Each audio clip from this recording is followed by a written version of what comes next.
এক বৃদ্ধের একটা গরু ছিল। তো সেই বৃদ্ধ লোকটি একদিন তার গরুটিকে জবাই করে আস্ত গরু কাবাব তৈরি করলো।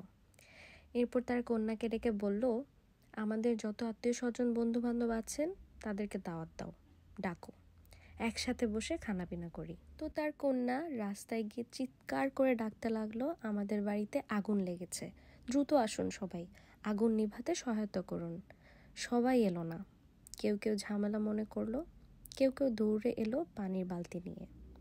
বিকেলে খেতে বসে আশপাশ তাকিয়ে বৃদ্ধ অবাক, কাউকেই তো চিনেন না তিনি, এরা কারা? কন্যা বাবাকে বলল, বাবা, যারা আমাদের বাড়িতে আগুন লেগেছে শুনে দৌড়ে এসেছেন সহায়তা করতে, তারাই আমাদের আপনজন, আত্মীয় কিংবা বন্ধু তারাই, তাই তাদেরকে দাওয়াত করেছি। একটা কথা সবাই মনে রাখবেন, যারা আপনার বিপদে এগিয়ে আসে না তারা আপনার সাথে এক টেবিলে বসে খাবার যোগ্যতা রাখে না। আপনারা কি বলেন, এই বিষয়ে কি আপনারা সহমত?